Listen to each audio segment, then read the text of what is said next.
Bismillahirrahmanirrahim. Assalamualaikum warahmatullahi wabarakatuh. Perkenalkan, nama saya Muhammad Kaffi Zulkarnain. Saya Muhammad Irkan Ara. Di sini kami akan menjelaskan preposisi atau kata depan. Sebelum kita menuju ke slide penjelasan, kita akan menjelaskan preposisi secara ringkas. Jadi preposisi yang dimaksud dengan preposisi atau kata depan adalah yang juga disebut kata depan adalah kata tugas yang menandai berbagai hubungan makna antara konstituen di depan preposisi tersebut dan konstituen di belakangnya. Dalam frasa pergi ke pasar misalnya, preposisi ke menyatakan hubungan makna arah antara perbuatan. Pergi dan pasar menunjukkan tempat yang dituju. Kata depan atau preposisi merupakan jenis kata yang ditulis di depan sebelum menuliskan kata benda, kata kerja, kata keterangan, dan jenis kata yang lainnya. Sehingga sesuai dengan namanya, kata jenis ini posisinya selalu berada di depan.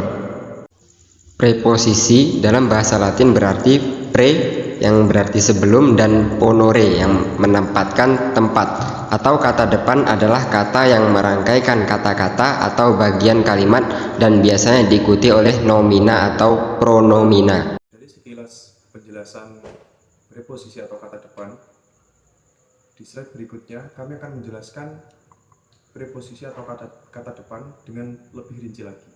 Di slide selanjutnya kita akan menjelaskan preposisi waktu, preposisi sebab, preposisi tempat, preposisi perbandingan, preposisi alat, preposisi pelaku, preposisi maksud dan tujuan, preposisi akibat, preposisi masalah atau hal beserta contoh-contohnya.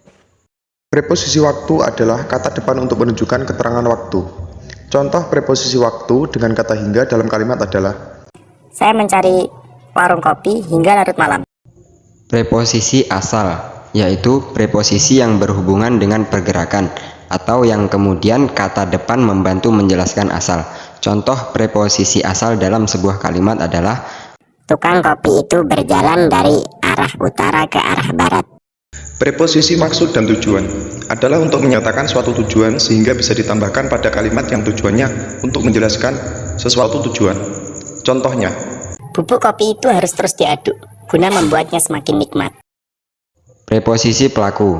Preposisi pelaku adalah kata depan preposisi kemudian juga bisa berfungsi sebagai media untuk menyatakan pelaku. Misalnya kata depan oleh, dan berikut contoh penggunanya dalam kalimat: Kopi yang nikmat ini diseduh oleh istriku. kata depan juga bisa berfungsi sebagai sarana untuk menyatakan alat, sehingga bisa menyatakan penggunaan suatu benda sebagai alat bantu. Contohnya, Berkat menjadi pecinta kopi, saya bisa menjadi seorang yang bijaksana menurut Profesor Dr. Kiai Haji Muhammad Kaffi Zulkarnain. Preposisi perbandingan. Preposisi perbandingan adalah preposisi yang difungsikan sebagai media untuk menyatakan perbandingan. Maksudnya adalah untuk menyatakan suatu perbandingan antara dua hal atau lebih. Jenis kata depan preposisi yang masuk untuk fungsi ini adalah kata daripada, dan berikut contoh penggunaannya dalam kalimat: Sebaiknya kamu cepat minum kopi daripada besok kamu mengantuk di kelas. preposisi masalah atau hal adalah untuk menyatakan hal atau masalah, dan jenis kata depan yang bisa memberikan fungsi ini adalah kata tentang dan kata mengenai. Berikut contoh penggunaannya dalam kalimat: Mengenai keterlambatan pengiriman pesanan kopi, kami sampaikan permintaan maaf. Contoh dalam kalimat lainnya: Tentang persoalan tersebut, sebaiknya diselesaikan di warung kopi saja. Preposisi akibat. Preposisi akibat adalah kata depan yang memberikan fungsi sebagai sarana untuk menyatakan akibat. Adapun jenis kata yang bisa memberikan fungsi ini ada kata hingga dan juga kata sampai. Berikut contohnya: Pewarna makanan itu ditambahkan hingga membuat adonan kopi berubah warna.